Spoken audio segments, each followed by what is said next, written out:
ये एक्चुअली में परवेज़ आलम भुट्टो साहब हमारे जौनपुर के सरपरस्तों में से हैं और आपसे एक शिष्टाचार मुलाकात के लिए हम लोग यहाँ आए हुए थे। आपने हमको एक लहू बोलता है एक किताब हदिया किया, हम उनके ममनून और मशकूर हैं। एक मुलाकात का सिलसिला जो कि यहाँ पर तमाम हमारे बड़े बुज़ुर्ग सरपरस्त उनसे दुआएं लेने का काम के नज़रिए से हम लोग निकले हुए हैं और इंशाअल्लाह ताला उम्मीद है कि ये जो दुआएं हम लोगों को मिलेंगी, इन दुआओं के बदौलत हमको आगे कामयाबी मिलेगी।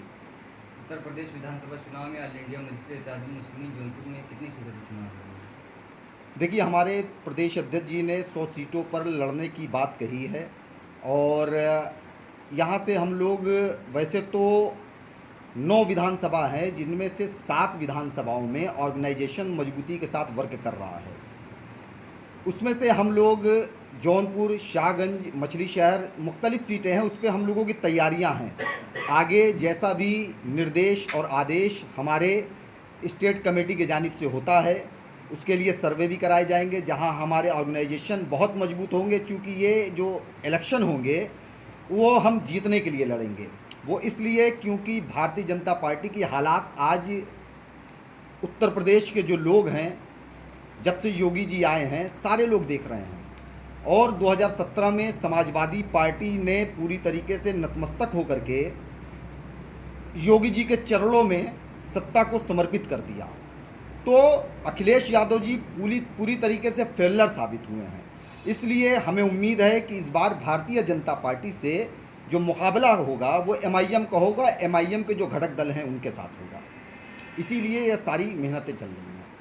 जिस तरह देखा जा रहा है जो भागीदारी संकल्प मोर्चा आप लोग इसमें गठबंधन में, तो क्या शाहगंज विधानसभा चुनाव में एमआईएम चुनाव लड़ेगी या सुभाषपा चुनाव लड़ेगी? देखिए, ये तो अब आने वाला वक्त तय करेगा। फिलहाल हम लोग पार्टी के वर्कर हैं और पार्टी के दिशा निर्देश पर काम करने वाले लोग हैं। ये सारी चीज़ें होगी, दोनों पार्टी के लोग बैठेंगे, बैठ करके चर्चा विचार विमर्श होगा। अभी हम लोगों की ऑर्गेनाइजेशन पर तैयारी चल रही है। आने वाले वक्त में किसके खाते में क्या जाता है ये हमारे जो शीर्ष लीडर हैं वही तय करेंगे। देखा जा रहा है जो सोशल मीडिया से अभी कुछ ही दिनों में समाजवादी पार्टी के मानपुर मुंबई के एमएलए हैं जो आजमगढ़ के रहने वाले हैं, अबू हाशिम आजमी, उन्होंने पोस्ट लिखा था कि ऑल इंडिया मजलिस-ए-इत्तेहादुल मुस्लिमीन का चुनाव लड़ती है तो मुस्लिम जो वोटों का बंटवारा होगा, इससे नुकसान होगा और भाजपा जीत जाएगी। इस पर आपकी क्या प्रतिक्रिया है?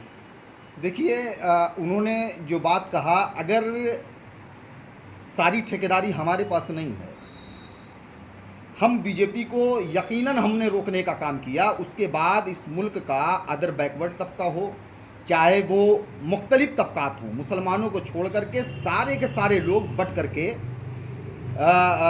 सारे के सारे लोगों ने अपना वोट बांटा। वाहिद एक मुस्लिम कम्युनिटी थी जिसने इत्तेहाद का सबूत देते हुए हमेशा बीजेपी को रोकने का काम किया। मगर जितनी मेहनत हमने बीजेपी को रोकने के लिए की, अगर उतनी मेहनत अगर हमने अपने सियासी प्लेटफॉर्म को तैयार करने के लिए की होती तो यकीनन आज हमारे यहाँ पर सैकड़ों की तादाद, 100 से ज़ायद हमारे यहाँ मेंबर ऑफ असेंबली होते जो हमारी तर्जुमानी करते होते। तो बहरहाल वो देखिए, वो समाजवादी पार्टी के लीडर हैं, उनको चूँकि आज़म खां साहब हैं नहीं, उसकी भरपाई अबू हाशिम आज़मी साहब को करना है, तो वो इस तरीके के स्टेटमेंट वो देंगे, उससे कोई वो नहीं है। कुछ दिनों पहले अपना दल एस के राष्ट्रीय सचिव पप्पू माले ने बयान दिया था कि एमआईएम से निर्वाचित सदस्य उनके समर्थक है। इस पर आपकी क्या प्रतिक्रिया है? देखिए, बीजेपी या बीजेपी के अलायंस दल और एमआईएम ये समुंदर के दो छोर हैं जो कभी एक नहीं हो सकते हैं। ये उन्होंने ऐसा क्यों कहा, ये उनको तय करना है। ये उनसे, ये सवाल आप उनसे करिएगा कि उन्होंने ऐसा क्यों कहा। बशर्ते हमारी बीजेपी से उतनी दूरी है, क्योंकि देखिए हम इस मुल्क के अंदर हिंदुत्व से लड़ रहे हैं। वाहिद हम अकेली जमात हैं जो कॉन्स्टिट्यूशन बचाने का काम कर रहे हैं और हम कभी उनकी तायद, अब वो कैसे, उन्होंने क्यों कहा, ये कैसे कहा, इसका जवाब वो देंगे। मगर मैं जानता हूँ कि हम आइडियोलॉजी के ख़िलाफ़ कभी नहीं जाएंगे। जो हमारी आइडियोलॉजी है हम उसी के ऊपर चलेंगे और उस आइडियोलॉजी की जो हिंदुत्व है उसकी मुखालिफत करते हैं और करते रहेंगे। 22 में आपने कई मरतबा, इससे पहले भी आपने शाहगंज विधानसभा की बात करी चुनाव लड़ने की। इस बार आप 2022 में किस सीट से और कहां से और किस पार्टी से चुनाव लड़ने का इरादा? नहीं, मेरा मुतालबा आप उसको समझ लीजिए पूरी तरह से। जो मुस्लिम हिस्सेदारी, भागीदारी और मुस्लिम क़यादत की बात करता है, मैं उसके साथ हूँ। परिवर्तन मेरा प्रयास है और मैं खुद अपने लिए नहीं, मिल्लत की लड़ाई लड़ता आया हूँ। अगर मिल्लत ने मुझे तय किया तो मैं यकीनन सामना करने के लिए तैयार हूँ। मेरी चॉइस शाहगंज विधानसभा है। अगर किसी पार्टी ने किसी और चेहरे को लाया और मुसलमान होगा तो मेरी जिम्मेदारी है मैं उसे ताकत दूँ। परिवर्तन मेरा प्रयास है और परिवर्तन होना चाहिए। डिनेंसी अमेंडमेंट एक्ट जो लॉ आया था जो सेंट्रल गवर्नमेंट से, तो इसमें प्रोटेस्ट किए गए थे खासकर जौनपुर और आजमगढ़ मऊ के ज़िले में। तो आप एमआईएम जो पार्टी, उनके कार्यकर्ता जेल में थे, उन पार्टी ही खुद उनके सपोर्ट में नहीं उठी, इस पर आप क्या कहेंगे? मतलब हमारी पार्टी? जी, एमआईएम। नहीं, ऐसी बात नहीं है। हमारा पार्टी का लीगल सेल है जो पूरे उत्तर प्रदेश में वर्क कर रहा है। देखिए, जब मुकदमे हो जाते हैं तो वो सारी चीज़ें लीगल प्रोसीडिंग और अदलिया के दरमियान में चली जाती है। अगर कोई ये कहता है कि नहीं साहब उसके लिए जो है तो हम जाएं और वहाँ से निकाल के लेके चले आएं, तो लीगल प्रोसीडिंग में तो ये होता है नहीं। अब रही बात कि वहाँ पर पार्टी ने, हमारे सूबाई सदर शौकत अली साहब मऊ तक गए हैं, घर तक गए आसिफ चंदन साहब के, और जो लोग ये आवाज़ उठाते हैं कि एमआईएम के कार्यकर्ता जेल में हैं, तो ये हमारे लिए फ़ख्र की बात है कि एमआईएम के कार्यकर्ता जेल में हैं। महात्मा गांधी भी जेल में थे, ये हमारे लिए फ़ख्र की बात है, क्योंकि हम हुकूमत के ख़िलाफ़ लड़ रहे थे। समाजवादी पार्टी के कितने कार्यकर्ता जेल को गए? आज वो कहते हैं ना सीएए के ख़िलाफ़। बीबीसी का एक इंटरव्यू था जिसमें 4 बार बीबीसी के एंकर ने पूछा कि जनाब अखिलेश यादव जी, इस प्रोटेस्ट में आप कहाँ थे? जवाब मिला कि साहब मैं तो खाली धारा 144 तोड़ रहा था और मुझे गिरफ्तार नहीं किया गया, मैं अपने कार्यकर्ताओं से मिलना चाहता था। सीए, एनआरसी, एनपीआर का जो प्रोटेस्ट था वो आम लोगों का प्रोटेस्ट था। ख्वातीन उसके अंदर, औरतें वहाँ सड़कों पर थी। आपको औरतों से मिलना था, आपके अपने कार्यकर्ताओं से तो मिलना नहीं था। जिस पार्टी के कौमी सदर वो सीए के ख़िलाफ़ नहीं सड़कों पर उतरे, तो आज जो सारे लोग सोशल नेटवर्क पर वायरल, वो उनकी पार्टी है, प्रचार प्रसार करें, ये उनका संवैधानिक राइट है। वो अपना सवाल जवाब करते रहें, फेसबुक पर लड़ाइयाँ लड़ते रहें, मगर हमारी लड़ाई ज़मीनी लड़ाई है। 13 तारीख को सबसे पहला पूरे उत्तर प्रदेश के अंदर, पूरे उत्तर प्रदेश ने, हिंदुस्तान में जहाँ जहाँ भी एमआईएम का ऑर्गेनाइजेशन था, सबसे पहला प्रोटेस्ट अगर किसी ने किया तो एमआईएम ने किया। जब लोगों को लगा कि एमआईएम प्रोटेस्ट कर रही है, तब वहाँ पे समाजवादी को चेहरे को ला करके, जबकि वो प्रोटेस्ट जो था जमीयत उलमाए हिंद के जानिब से था, वहाँ पे कुछ लोगों को मुजस्समा बना करके खड़ा कर दिया गया और वहाँ पर जुमे की निकलती भीड़ को कवरेज कराएगा। पूरे उत्तर प्रदेश में हम लोग, लखनऊ में हमारे पार्टी के वर्करों के ऊपर मुकदमे दर्ज हुए। तो हमने सबसे पहला प्रोटेस्ट किया है 13 तारीख को। अगर हमारे सदर बैरिस्टर असदुद्दीन ओवैसी साहब ने अगर पार्लियामेंट के अंदर अगर बिल को ना फाड़ा होता, तो यकीन जानिएगा कि हिंदुस्तान को समझने में महीनों लग जाते हैं कि सीए, एनआरसी ये किस चिड़िया का नाम है।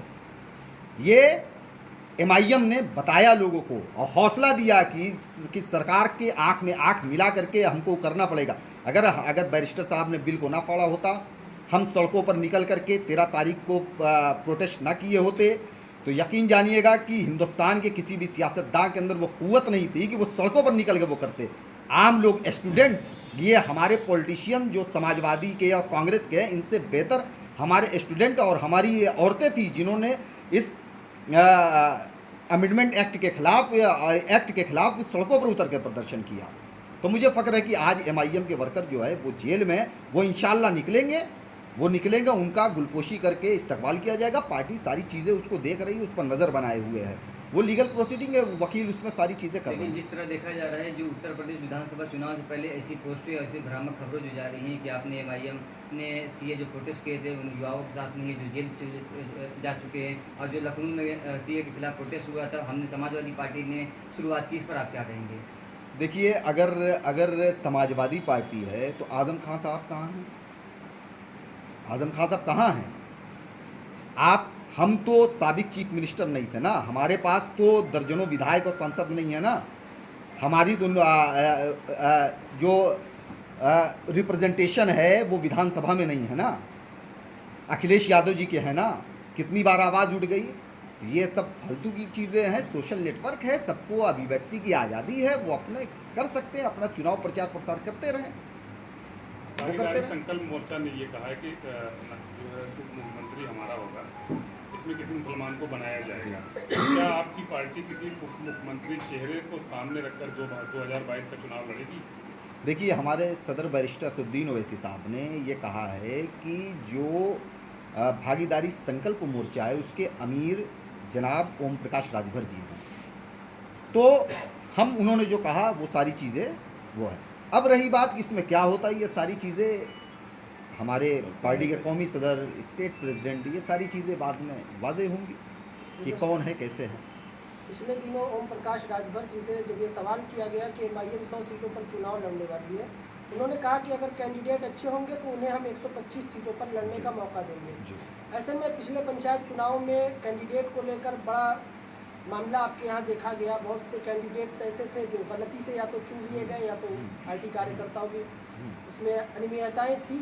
तो इस पर आपकी क्या प्रतिक्रिया है कि किस तरह से आप कैंडिडेट का सिलेक्शन करेंगे आने वाले विधानसभा चुनाव? देखिए, असल में जिला पंचायत के जो इलेक्शन होते हैं वो लोकल बेस के इलेक्शन होते हैं, और उस लोकल बेस इलेक्शन में कहीं ना कहीं जो है अच्छा, चूँकि वक्त भी कम था, नया नया अलायंस था, मगर अब तो हम धीरे धीरे बहुत नज़दीक आ गए हैं। सारी चीज़ें समझा भी जा रहा है, पार्टी एक दूसरे को अच्छी तरीके से सारी मीटिंग से वगैरह हो रही हैं।